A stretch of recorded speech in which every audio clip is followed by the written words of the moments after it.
Okay, so we left off with that mortar mixing on Monday, and many of you may have noticed there is a mortar mixing quiz out there. Actually, I guess we left off with it on Tuesday. There's a mortar mixing quiz out there for you that'll be due on Monday. There's the quiz from Tuesday due today. I see almost all of you. There's just a couple of you that still need to turn that in. So if you haven't submitted that yet, please get that done as soon as you can. We're moving into the next step. We're kind of Oh, jumping that back and forth here in this unit. Oh, somebody have a question? that quiz is that you're talking about the percents one that we need to get done, right? Yep, that's the one that Okay. was due for today. Yep. Okay, so we're going to jump back and forth a little bit here over the next week or so between some generic math concepts and some applied concepts. Uh, we're going to come back Monday with roof lines and some roof ratios and stuff. Today we're going to look at some generic geometry. It's important in construction, but it's used later on in applications. We have to get some of the basics down here. So let's look at, we talked about similar figures and how one is just a reduction or an enlargement of the other. Might have something like this.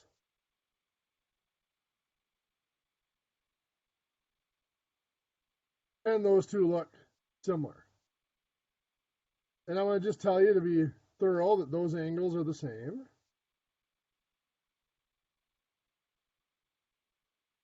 So if I tell you that this side here is 4 inches, this side over here is 8 inches.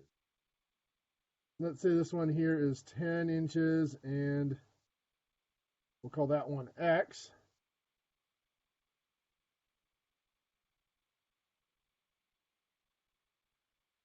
We'll call this one Y. This down here we're going to call 70 inches. And let's call this over here Z. And we'll call this 16 inches over here. So remember, the first part in dealing with these similar figures, finding missing pieces like this, was to make sure we matched up corresponding sides. Corresponding sides, remember, were one side from each figure. It was the side before we did the reduction or enlargement, and the same side after we did the reduction or enlargement. So here the 8-inch side is going to become the X side. They're the same side of the figure, just one's on the little figure, one's on the larger figure. The 4 becomes the 10, Y becomes the 70, and fourth color, the 16 becomes the Z. So we've matched up the corresponding sides here by color coding them. To find the missing sides, we have to have one side or one number that we know both the before and after. In other words, a pair of corresponding sides from the two figures where we know the number, the length from both figures. And here, that's the 4 and the 10. 4-inch side became the 10-inch side. And now if we go to find the missing side, let's say we're going to find X first. X, remember, we have to keep those relationships going. The 4 and the 10 are from different figures, but they're corresponding sides. We also have to have some sort of relationship between the same figures. X is from the same figure as the 10, so that's where that relationship comes in. X goes on the bottom with the 10 because they're from the same figure.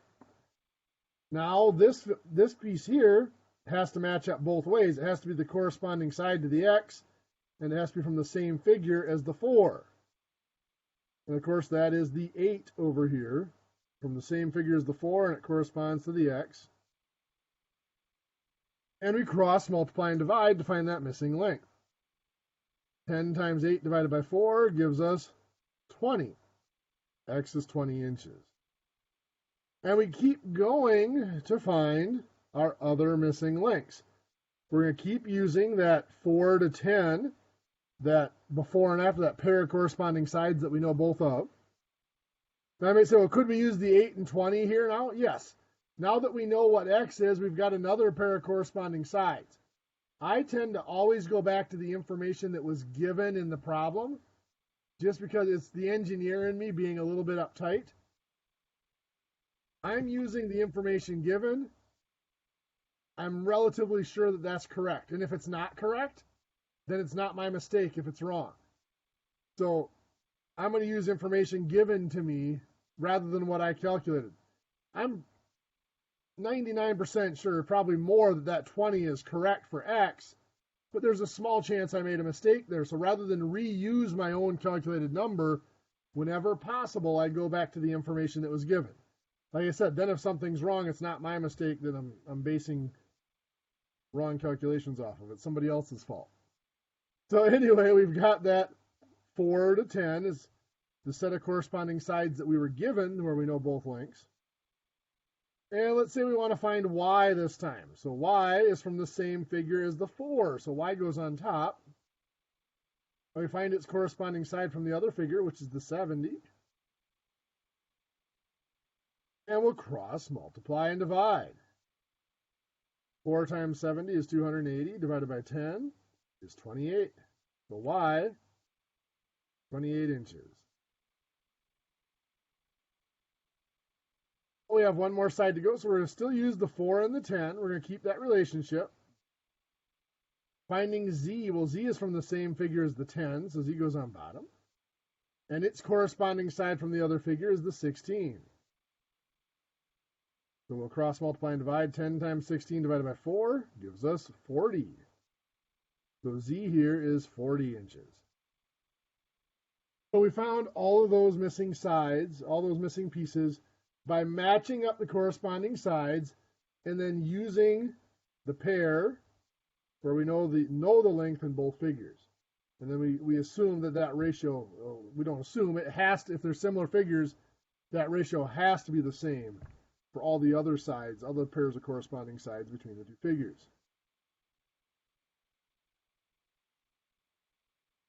Now let's take a 2-inch by 5-inch rectangle, and I'm going to blow it up. I'm going to enlarge it 6 inches by 15 inches. Now I'll give you that these angles are all right angles. Are these similar figures?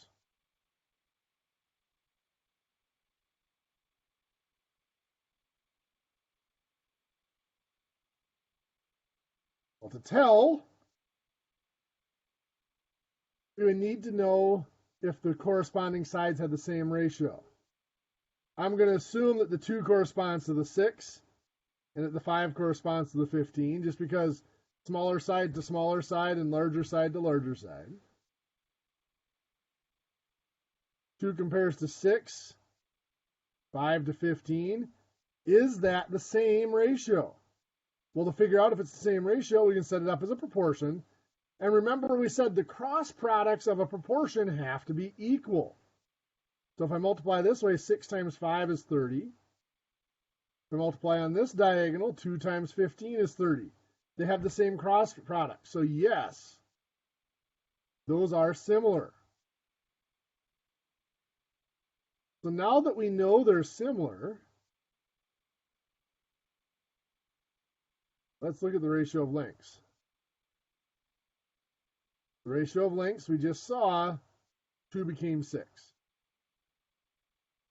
We could reduce that if we wanted to. Both of those numbers can be divided by 2, giving us a 1 to 3 ratio of lengths.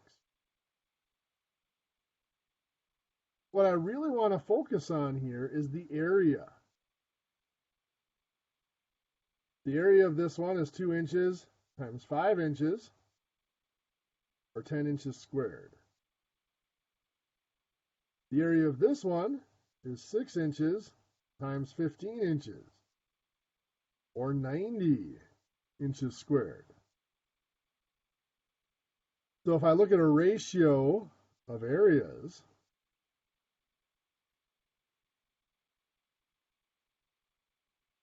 have a ratio of 10 square inches to 90 square inches. Of course, the square inches cancels out. Both 10 and 90 can divide by 10. I have a 1 to 9 ratio of areas. So we had a 1 to 3 ratio of lengths, a 1 to 9 ratio of areas. Well, let's look at least one more example, maybe more, to see if there is a relationship between the ratio of areas and the ratio of lengths and the ratio of areas. Let's say a right triangle here.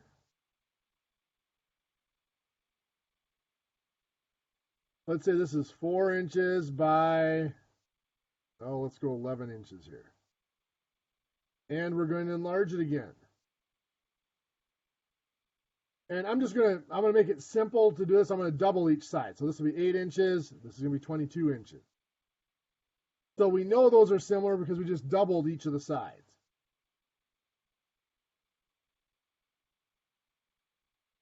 So my ratio of lengths, well, we know it's either 2 to 1 or 1 to 2, but let's go ahead and set it up and solve it. We have 4 inches that became the 8 inches. The inches will cancel out, and both of those divide by 4. That's a 1 to 2 ratio of areas. So we have a 1 to 2 ratio of areas. We have a 1 to 2 ratio of lengths, I should say. Let's go back now and look at the areas. The area for this is 4 inches times 11 inches divided by 2 because it's a triangle. That's 22 inches squared. The area of this one is 8 inches times 22 inches divided by 2 again because it's a triangle, which is 88 inches squared. Let's look at that ratio of areas.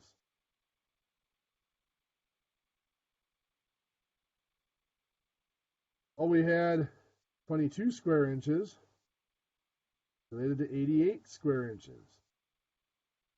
And once again, the square inches cancel out, and both 22 and 88 can actually be divided by 22. 22 divided by 22 is 1, and 88 divided by 22 is 4. So I have a 1 to 4 ratio of areas. So here, a 1 to 2 ratio of lengths gave us a 1 to 4 ratio of areas. Well, let's look at that. When we had a 1 to 3 ratio of lengths, we ended up with a 1 to 9 ratio of areas. A 1 to 2 ratio of lengths gave us a 1 to 4 ratio of areas. There is a relationship there. You might not see it quite yet, but if we look at that, if we take this ratio of lengths here, 1 to 3, if we square that, now remember, when we square a fraction, we square the numerator and the denominator separately. 1 squared is 1, 3 squared is 9. That is the ratio of areas that we have. If we take the 1 to 2 ratio of lengths and we square that, 1 squared is 1, 2 squared is 4. That is the ratio of areas that we had here. The ratio of areas between similar figures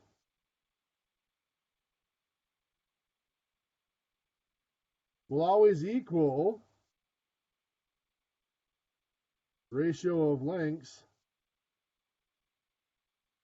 squared. Now in the shapes we had up here, I used pretty common shapes, so finding the areas was pretty simple to do. But let's say we have some strange shapes like this.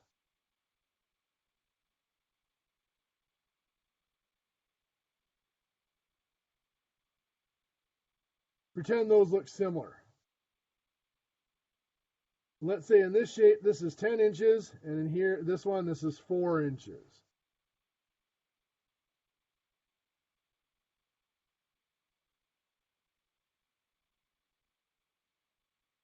Let's say the area of this larger shape is 240 inches squared.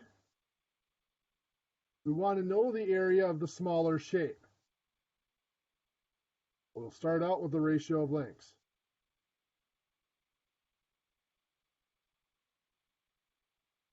"10 inches became 4 inches. The inches canceled out. The 10 and 4 can both be divided by 2, giving me a 5:2 ratio of lengths. Now, as we saw up above, once we know the ratio of lengths, we can find the ratio of areas.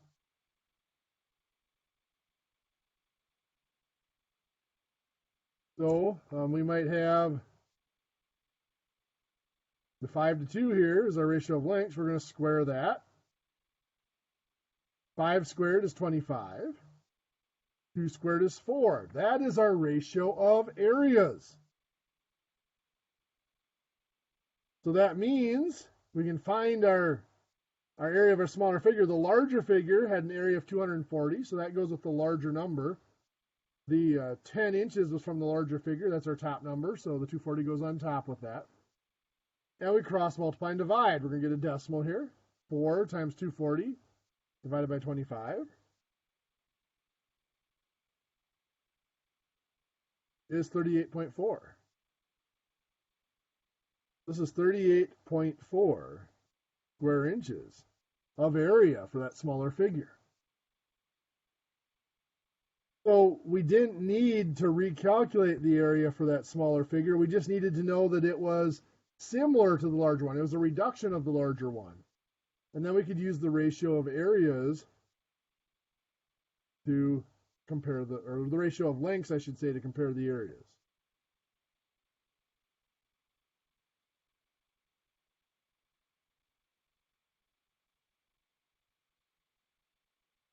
Right the way I wanted it, let's do this.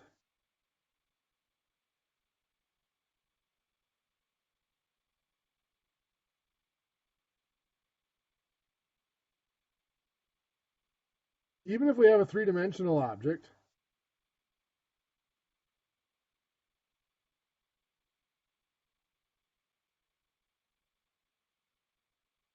so I'm purposely drawing these kind of strange shapes just because by drawing them as a strange shape, we know that it's going to be difficult to find the area. In this case, I'm looking at surface area.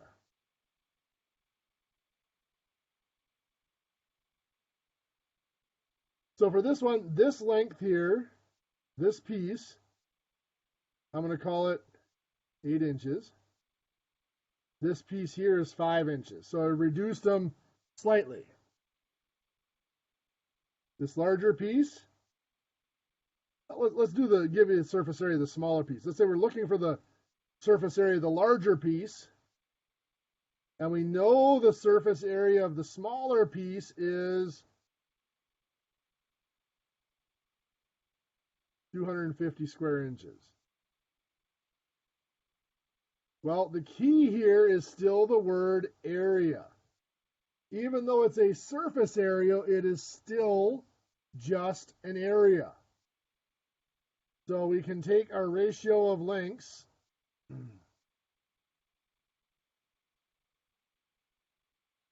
and we have here the 8 and the 5. 8 inches becomes 5 inches. Now, I can cancel out the inches, but they can't reduce that ratio at all, so it's still just 8 to 5. And I can use that to find a ratio of areas.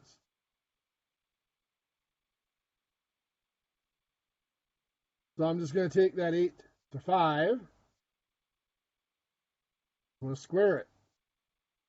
8 squared is 64. 5 squared is 25. So that 64 to 25 is my ratio of areas. And remember, surface area is just an area, so it's my ratio of surface areas. 25 is the surface area of the smaller figure, or sort of 250, I should say. Square inches is the surface area of the smaller figure. The 25 comes from the smaller figure, that comes from the 5 inches. So the 250 square inches goes on bottom with the 25. And now we're going to cross multiply and divide. 640 times 250 divided by 25, or sorry, 64 times 250 divided by 25 is 640 square inches. So this larger figure has a surface area of 640 square inches. So without having to recalculate everything, we were able to find the surface area of that larger figure. And again, even though it was surface area, even though it's three-dimensional, we were only looking at area. And if you look at the units of area, it tells you inches squared tells us it is just still two dimensions, or it's the square of the ratio of lengths, even though it's on a three-dimensional figure.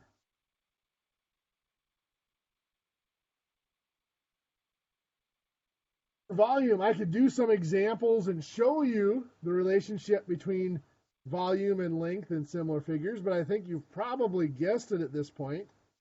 If the ratio of areas is the ratio of lengths squared, the ratio of volumes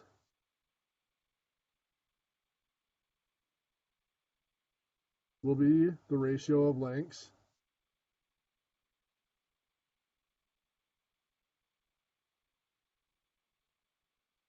cubed.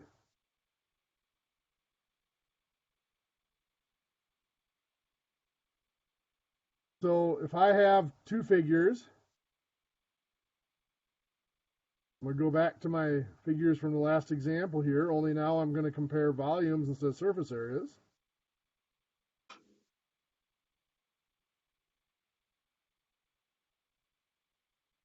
I really need to get better at drawing one of these days.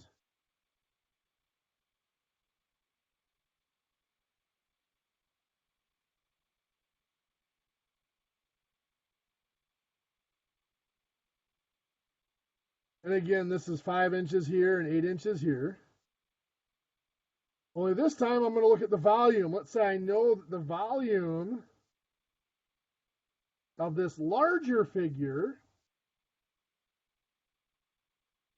is 1,024 cubic inches. And I want to know the volume of the smaller figure.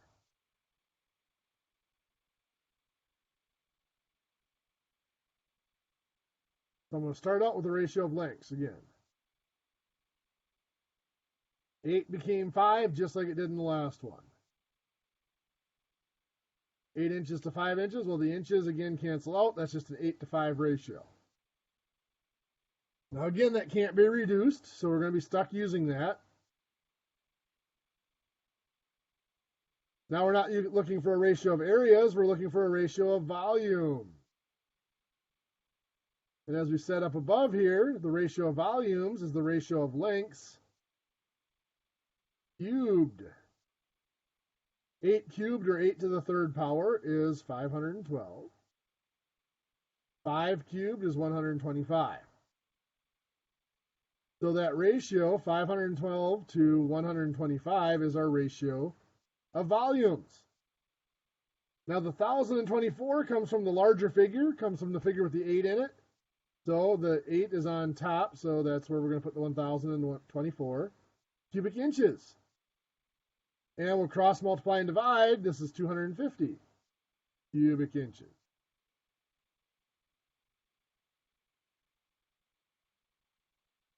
So our volume there is 250 cubic inches.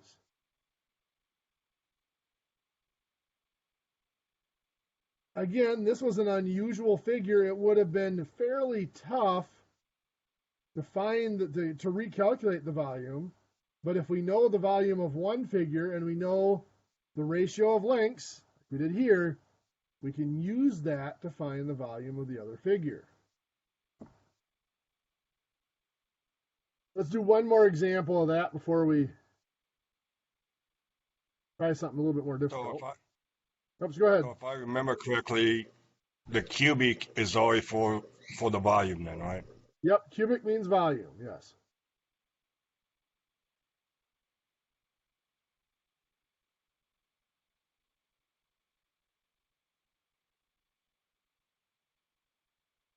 So here, these are two figures that we have that are similar. Again, they're weird shapes, so to find their volumes directly would be kind of difficult. But I'm going to tell you that this here, 12 inches, and it's been reduced here to 8 inches long.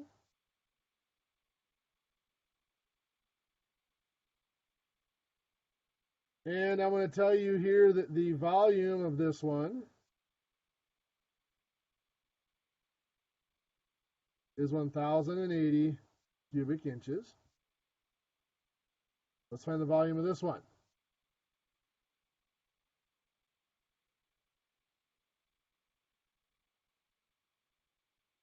So once again, we're going to start by looking at the ratio of lengths.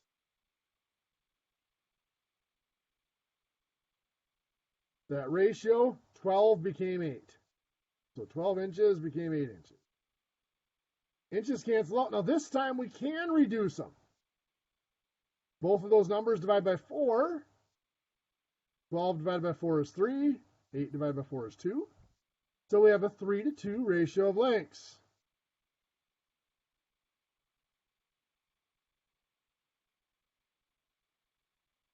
So to get a ratio of volumes, I'm going to take that 3-to-2 ratio, and this is volume, so we're going to cube it. Again, if you're struggling to remember if you have to square it or cube it, look at the units. This is inches cubed, so the lengths are going to have to be cubed to get our ratio of volumes. 3 cubed is 27. 2 cubed, 2 times 2 times 2 is 8. So we have a ratio of 27 to 8 is our ratio of volumes. The 1,080 cubic inches is from the larger figure, so that goes with the 27. And we will cross, multiply, and divide.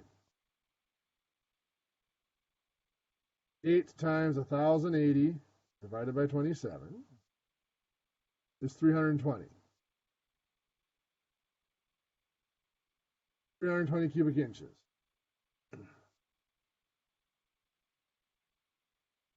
Now let's look at a little bit more complex example.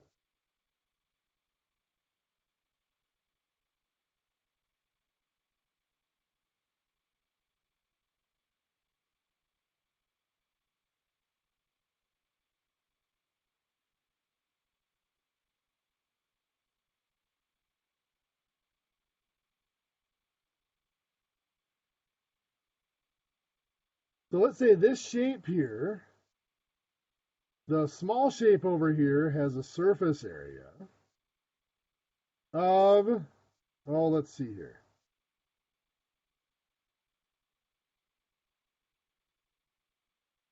.800 millimeters squared.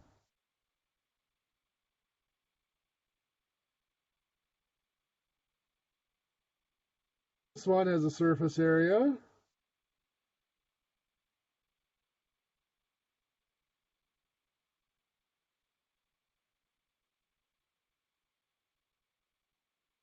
of 1,800 millimeters squared. If the smaller one here has a volume of, oh, let's do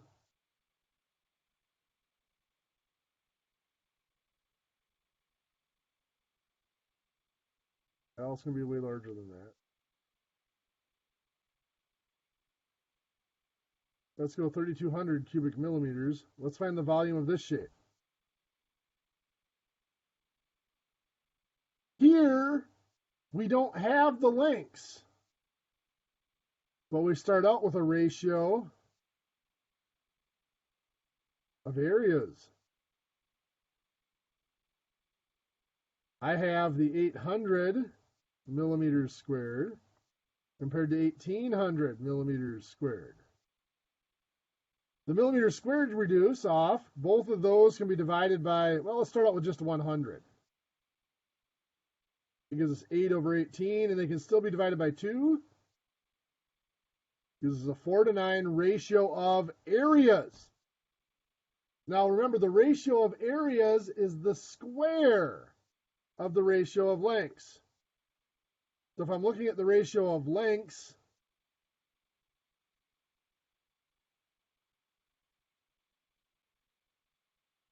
as being A to B, I know that 4 to 9 is equal to A squared over B squared.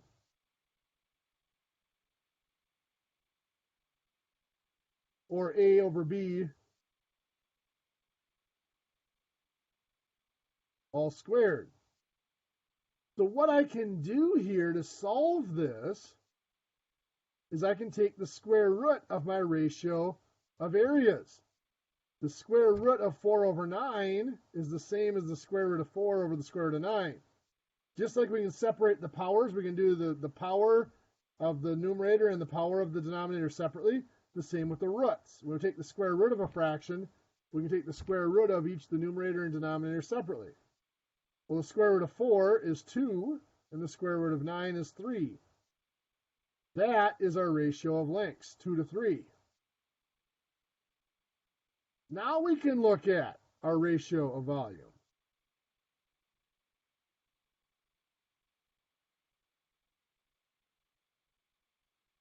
So since we've worked backwards from our ratio of areas to get a ratio of lengths of 2 to 3, we can now do that 2 to 3 cubed, because that's the ratio of lengths. Cubing it gives us the ratio of volumes.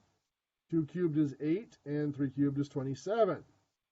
So 8 over 27 is our ratio of volumes. The 3200 is from the smaller figure. We can cross multiply and divide. 27 times 3200 millimeters cubed divided by 8.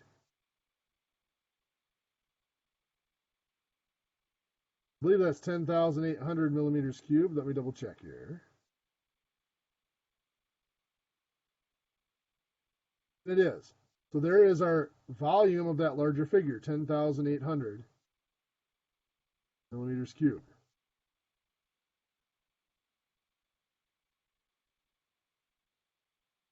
Now, in practice, the difficult thing to deal with in these is deciding whether it's a ratio of volumes or a ratio of areas. There are many cases where it might look like a volume, but it really is dealing with areas. For example,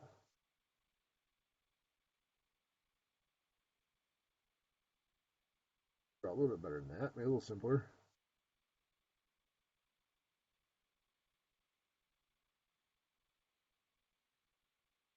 Let's say we have a large water tank here.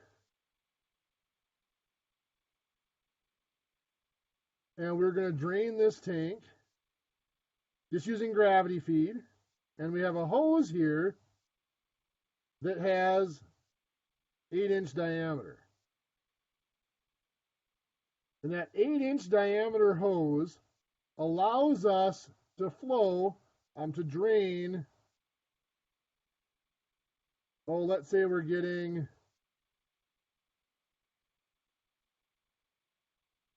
2,000 gallons in a given amount of time.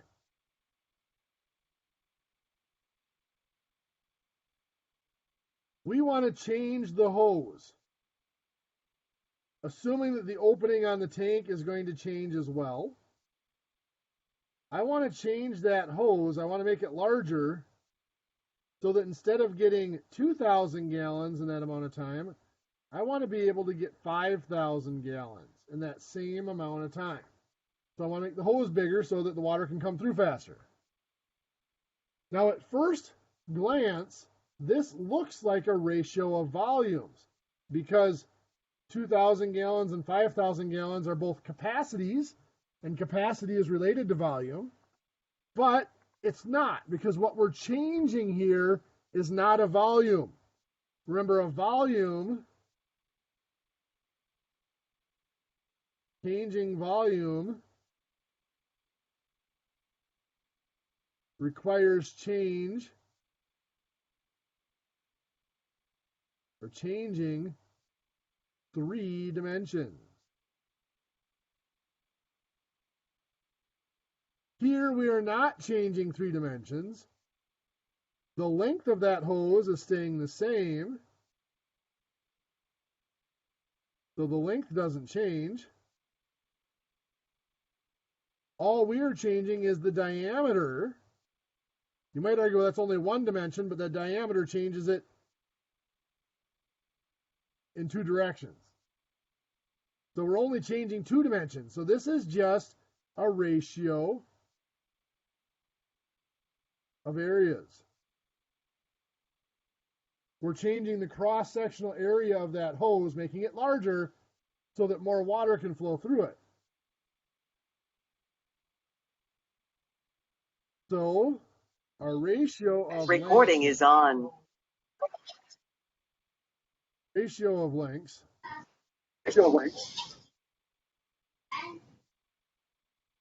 is 8 to, we don't know what that new ratio is going to be. So it's going to be something larger than the 8. Currently, we're going to compare that then. We're looking at areas, so we're going to square those. 8 squared is 64, and x squared is x squared. And we're going to use those to compare that discharge. We were getting 2,000 gallons. We want to increase that to 5,000 gallons of discharge. So let's cross multiply here. Now here we're going to have to do the full cross multiplication and solve an equation because this is a little bit more complex problem. Going this way, we have 64 times 5,000. Should give us 320,000, and it does. Going in this direction, we have 2,000 times x squared. That's going to give us 2,000 x squared. Now we have to go through the process of solving this. We're going to divide by 2,000. This gives us 160 equals x squared. And of course, to get rid of the squared, we square root. So the answer here, that new diameter, is the square root of 160, giving us 12.65. So that's our new diameter. That'll be 12.65 inches. So by increasing the diameter of that hose from 8 inches to 12.65 inches, we can increase the discharge from 2,000 gallons in a given period of time up to 5,000 gallons in that same period of time. One last thing to show you, then we'll get you guys out of here.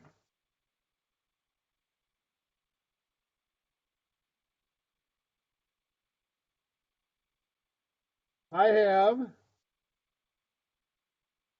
something like 4 quarts related to 8 pounds. And I want to change that to a ratio of 2 pints to blank ounces. This is still a valid proportion, even though the units are not the same. These are rates rather than ratios. So this is a rate of 4 quarts to 2 pounds, or to 8 pounds. We want to know how many pints that would be to ounces. Well, we have to have the same units in one direction of a proportion. So if these two units are not the same, then these two units have to be the same. So we have to change them. Normally, I change the larger unit into the smaller unit. So 4 quarts, there's 2 pints in a quart, becomes 8 pints. If you struggle with that, you can always go through, 4 quarts over 1. Quarts at bottom, 1 quart is 2 pints. And cancel out the quarts. 4 times 2 is 8 pints. We can do the same with the 8 pounds. It has to change to ounces. There's 16 ounces in a pound. 8 times 16 is 128 ounces. Now we can solve to find the number of ounces here. We'll cross multiply and divide. 128 times 2 divided by 8 gives us 32 ounces. So 2 pints would, if it takes 4 quarts to do 8 pounds, it's going to take 2 pints to do 32 ounces. Or we might have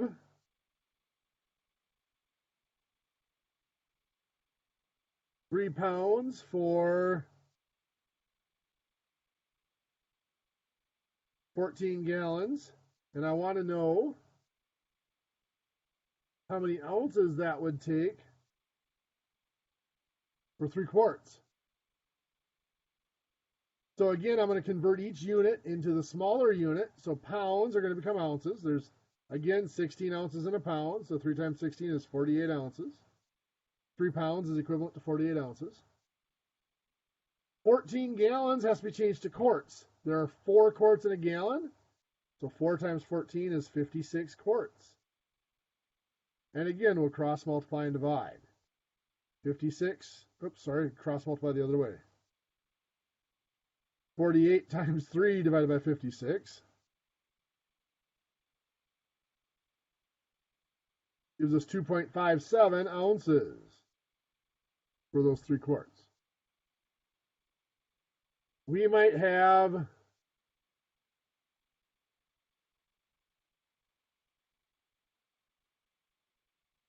42 pounds for 5 square feet. And I want to know how many ounces it would take for 60 square inches. Now, at first glance, you might say, well, 60 inches is 5 feet. Well, this is not inches and feet, it's square inches and square feet. So that doesn't work. So we're going to go ahead and do our conversions here.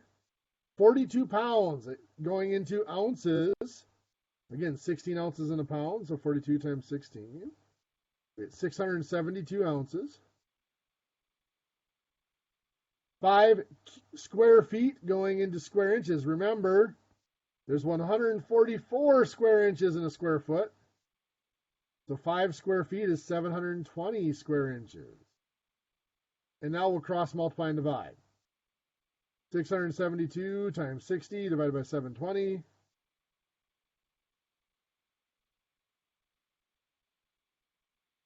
We get 56 ounces to treat 60 square inches. So when we're dealing with these, if we have to have the same units in one direction. Either these two numbers have to be the same units. If they're not, then we have to make sure that these two numbers have the same units as each other. Okay, it is time for me to give you your homework, unless you guys have some time to work. There is a worksheet posted in Blackboard for today. Actually, it will be posted in a few minutes. I have not posted it yet. It's labeled page 250. I'd like you to do 1 through 16 on that. And then in your packet, I've posted this one a couple times. It's the one that has the measurement operations on the front.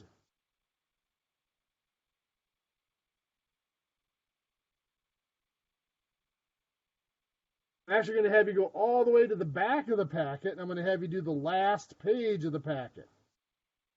That last page is proportions that look like the ones we were just doing here. So that'll be your work for Monday. On Monday, there will probably be another quiz, just so you know. These longer class periods, the quizzes kind of stack up on us. I'll go a little, it'll be a while before I give you another quiz after that, but just a little forewarning, there will be another quiz coming up on Monday. Okay, so you've got the rest of the time here. We've got, about 20, 25 minutes left. You can use that for work time if you'd like. I'll be here on the network to answer your questions if you have any.